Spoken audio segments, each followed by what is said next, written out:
Today's episode is brought to you by Marvel's Midnight Suns, and we're going to be talking about the character Nico Minoru. Now, Nico is a relatively new character in the world of comics.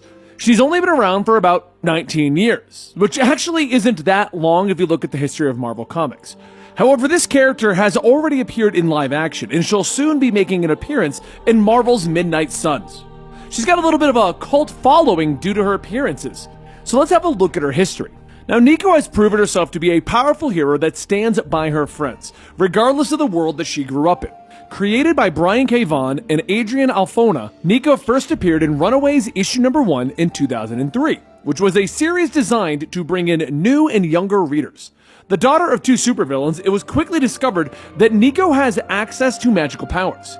She joined her friends in running away from her parents, who were in a secret group of powerful supervillains. Nico was forced to step up and take control of the team, training herself and becoming more powerful in the magical arts at the same time. At times, going by the name of Sister Grimm, which is a pretty cool codename.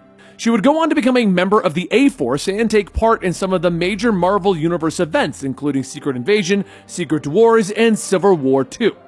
Being a hero with magical powers, Nico has had a few brushes with the magical side of the Marvel Universe. When Nico and her group of friends decided to sneak down and witness their parents' secret meeting, they were shocked to discover that they were going to sacrifice a teenage girl in a ceremony to the occult.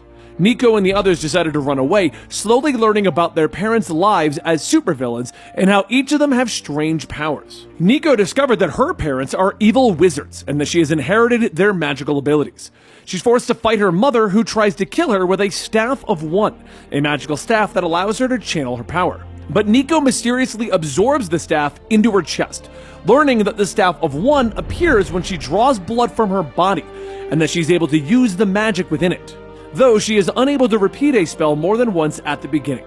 The kids would then form a loose team, titled the Runaways for the comic, but they don't actually ever call themselves that, and Nico would become the leader of that group. They would continue to fight against their parents, raiding their safe houses and stealing food and equipment. Alongside her team, Nico would fight against Maria Laveau, a practitioner of voodoo that also fought against her parents. The two would end up fighting over the Black Mirror, a powerful magical artifact that actually hid a page of the Darkhold. But the Runaways weren't merely fighting against their parents. Though they would try to be heroes, they would also have several run-ins with the law, eventually fleeing across the country while being chased by S.H.I.E.L.D. and Iron Man. They would then find themselves in New York, where they were transported back to 1907. There, Nico would meet her great-grandmother, known as the Witchbreaker, and she would supposedly train her to become more powerful. Nico would later escape, now armed with the Witchbreaker's staff, and is shown to be more powerful than before.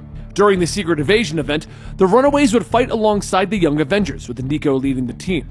She was also considered for the role of the new Sorcerer Supreme, though she passed that over. During the Secret Wars event, Nico would act as a member of the A-Force on Battleworld. She would then later join the team again in the 616 universe, acting as a magical member of the team. She would then fight against Carol Danvers during Civil War II, when Carol is shown that Nico will kill someone named Alice. So Nico goes on the run, and she ends up in Colorado, where she teams up with Elsa Bloodstone and fights against an insect invasion. She learned that the infection was caused by Alice, who is accidentally infecting the town. So she has no choice but to kill her, fulfilling the prophecy within Civil War II. Now, she's already made her live-action debut on the Runaways TV show, portrayed by Lyrica Okano, who will be reprising her role as the voice of Nico in Marvel's Midnight Suns. And there you have it. It's crazy how short a character's history can be, even though they've been around for 19 years. But the question now is, what will Nico get up into in Marvel's Midnight Suns? We'll have to play to find out. And check back here as we look at more characters within Marvel's Midnight Suns. And don't forget, today's episode is brought to you by Marvel's Midnight Suns.